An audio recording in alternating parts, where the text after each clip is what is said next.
Hello, everyone, and welcome to MI for Change. I'm your host, Dr. Monica Gilbert. And in today's episode, we are going to talk about the spirit and the science of motivational interviewing. Let's start with the foundational skills of motivational interviewing. But I want you all to think about what is the one thing that prevents us clinicians, whether you're in the fields of behavior analysis or mental health? What is that one thing that prevents us from using the techniques and the skills in favor of what we want, but against really our client? And I think that one thing that we're all thinking about that prevents us from becoming these mad scientists out there is called ethics. So, when you think about these foundational skills or even the spirit of motivational interviewing, think about the spirit as that ethical piece to motivational interviewing. Without this piece, we would just be using all of these techniques to try to get buy-in, to try to get people to do what we want them to do. And that's not really what we're all about. So, again, the spirit of motivational interviewing is that ethical piece to making sure that we are using it with the clients and not really against them and to our benefit. So let's start speaking about these foundational skills. And one way that you can remember them is by remembering the acronym PACE, PACE. So P is for partnership, A is for autonomy, C is for compassion, and E is for evocation. So when we think about partnership and we are working with clients, or perhaps we're doing parent training with one of our clients and our client becomes the parent, when we are speaking about partnership is that we want our values and our goals to be aligned. So you don't want it to be a hierarchy model, which the parent or the client is down here and you are the expert up here. That's not what we want at all. We want it to be a conjoint model where we are on the same kind of like page or the same stage as that client. So when we're thinking about partnership, you want to really partner up with them and try to draw out these ideas for change within them. When we think about autonomy, which is what follows PACE, autonomy is respecting client decision making, is understanding that they're going to do whatever they want to do, regardless of what we want them to do.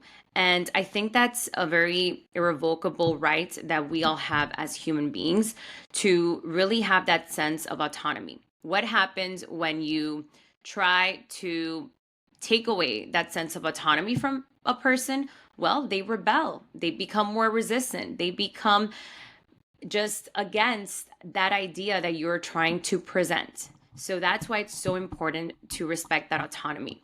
There's this technique that you can use. It's not really from motivational interviewing, is adopted from social psychology, but it's actually called BYAF, but you are free. And the way that this technique works is that whenever you are speaking with clients, at the end of the conversation, you want to tell them something that respects their autonomy, such as, it's really up to you what you're going to do with this information. Or these are the interventions that are going to work for your child, but you are really the key player in this. So it's really up to your decision. So studies have shown that whenever you use this technique right after whatever it is that you are prescribing or recommending or suggesting, you're more likely to get buy-in. Why? Because you are respecting that other person's autonomy. So that's a little technique there that you guys can start using right away.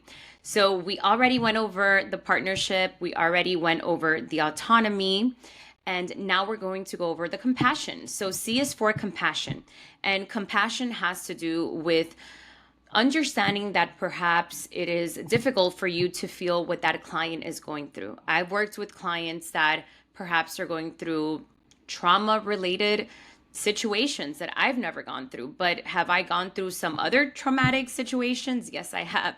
So I'm able to sort of understand where they're coming from, but it's really meeting them from that sense of compassion and curiosity. When we're going into our parent training session, if you simply, right before the session, if you simply shift your mindset, so instead of coming in saying, I have to teach mom how to do this, I have to teach dad how to do this, and all of that, you come in with, you know what, I'm curious as to what they've been able to accomplish this week, or I'm curious as to what their challenges are that are preventing them from moving forward with this. If you're working with a client, same thing. Starting that session with that mentality of curiosity. I am curious to know what's going on. So curiosity is part of having compassion and being compassionate as well. And it's something that we always have to take with us. And then last is the E for evocation. And what does evocation mean? And I think that this is something that a lot of the times it's difficult for us clinicians to do because we are in this job of like just trying to help others. That's why we started in the field, right? We wanted to help others, and that's why we are here. But sometimes we are pushing more than the clients are, and that's when we have to take a step back. We should not be pushing more than they are. And evocation is exactly about that, is taking a step back. And as much as I want to tell the parent or the client what they should do because I have all this expertise and I know what works, I'm going to stop myself and I'm not going to do that. Instead, I'm going to evoke these solutions from within them. I think that for evocation to happen, we also have to authentically trust that the client knows what's best. So when we're working with parents, we have to understand that they are the parent. And even though we come with this whole resume of expertise and all this schooling and all of this, they know their child better than anyone else. They've been with their child, they're with their child all day long. So they know their child. It's respecting that allows us, respecting and acknowledging that allows us to then take that step back and evoke those problems, those solutions to those problems from them. Let me give you an example. I was working with a parent one time, and we had already spoken about the functions of behaviors, and their child, even though they were able to speak, they had a lot of vocalizations, they still did not use a lot of those vocalizations with mom. And instead, the child would engage in tantrums, would throw items, all of that to get mom's attention. So this happened in front of me. We had a session and the child starts throwing all these toys, starts, pulling mom, crying, everything. And mom was trying to kind of not respond to that. But all of a sudden, something happened. She responded and she gave all the attention in the world. She even started screaming at the child. So after that session, we sat together and I wanted to debrief that moment since I think I thought it was like a very educational piece to our session. So instead of telling her, mom, you shouldn't have provided attention, this was an attention maintain behavior, blah, blah, all the normal things that we normally tend to say and lecture, I sat with her and I took a different approach. And I asked her, I said, Mom, tell me what happened in that moment. Because I saw that your child was screaming, throwing things, and you were not providing attention. But something happened after he threw that toy to your head when you all of a sudden reacted and you forgot what we had been working on. Tell me what happened during that time. And she was telling me, well, now thinking about it, it's hard for me. I was able to kind of ignore it, but this is just a very hard procedure because of this, because of that. So we had a great conversation on these challenges that she was facing. And then at the end, I asked her and I said, okay, how do you think if this happens again, because I'm sure that it will, what is a better approach so that you do not get triggered because he will throw something at you? So what can you do in that situation so you don't give in? And the mom told me, well, maybe I can start counting with my fingers. I learned this technique in yoga, something I had never heard about, but I think it was a great technique. And she was able to come up with that solution. So guess what? I worked less in that session. She came up with her own solutions of what to do. And if she comes up with her solution, she is more likely to do it rather than the solution that I'm going to give her. So I thought that session was great. And I think that this is a great example of how we can evoke these solutions from the clients that we are working with instead of always having to research, always having to do all of this work. So that is following the pace. And again, this is a spirit of motivational interviewing. So a lot of people tend to confuse motivational interviewing with giving advice or giving suggestions. And it is different, but we do provide suggestions and we do share concerns in motivational interviewing, because usually I have people that are like, oh, you guys in motivational interviewing, you're providing all of this, all these soft skills. And then I get the other extreme where it's like, oh, you can never talk about your concerns as a clinician. And I'm like, no, it's none of the above. So in traditional advice giving or suggestion giving, and we see a lot of this like in the pediatrics or even doctors, MDs, right, where they're like, you have to do this regimen, you have to take this medication. And the difference between that is, again, that piece that we are evoking from our parents, from our clients, but also we are avoiding something that's called the writing reflex. It used to be called the writing reflex. Now it's called the fixing reflex. And what is this fixing reflex? It's exactly what it sounds like. So it's sort of like this innate thing that we have as therapists, as helpers, where we want to use what we know to help the world. However, when we listen to our fixing reflex, then we may be increasing resistance in clients. So for example, I was in a school a couple months ago, and I was working with a family, and I was with a teacher in the school. And the child would start, every time that he was given classwork, he would start throwing his pencil, he would start bothering the other student, he would start spitting. So he engaged in all these behaviors, and then the teacher would remove the classwork and have him go for a walk so he could cool off. And all of you are probably thinking exactly what I'm thinking. What you're hearing in your mind is actually that fixing reflex. It's that little voice in our head that tells us, oh no, teacher, you are completely reinforcing this behavior. And that's exactly what I wanted to tell her, to be honest with you. I wanted to tell her that she is reinforcing this behavior, and it's more likely to happen in the future because the child is engaging in an escape maintain behavior. But instead, again, I put my motivational interviewing crown on, and I sat with her and I said, well, let's look at the pattern. Every time that you are providing him with the classwork, he engages in this behavior, and then you tell him to walk. And this continues to happen. So do you think that this is reinforcing the behavior? And she's like, well, I guess, because it continues to happen. And I said, okay, what do you think he's getting from throwing the pencil and bothering the other student?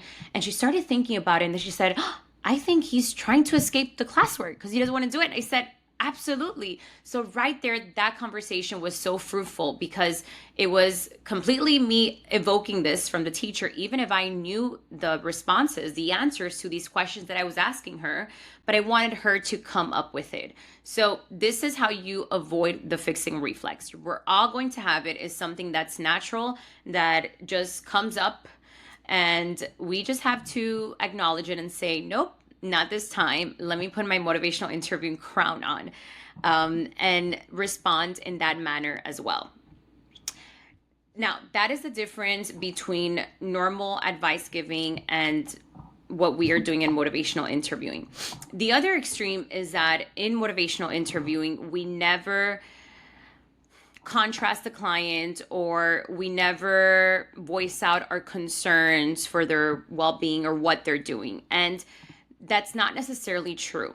It's important that we voice out our concerns. For example, if we are working with a client who's engaging in drug use or is engaging in all these other dangerous behaviors, we have to communicate how that is a concern to us and something that it's important for them to watch out for.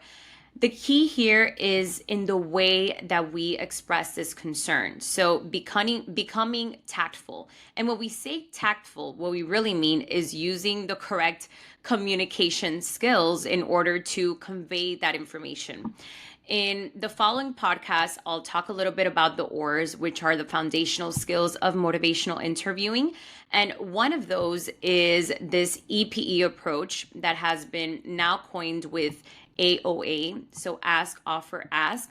And I really love that approach because you are presenting information to the client in a way that is respectful. You are asking them for permission before you provide them with that information. And then at the end, you're checking in. You're checking in as to what they receive from that information you just share with them, which I think is so important.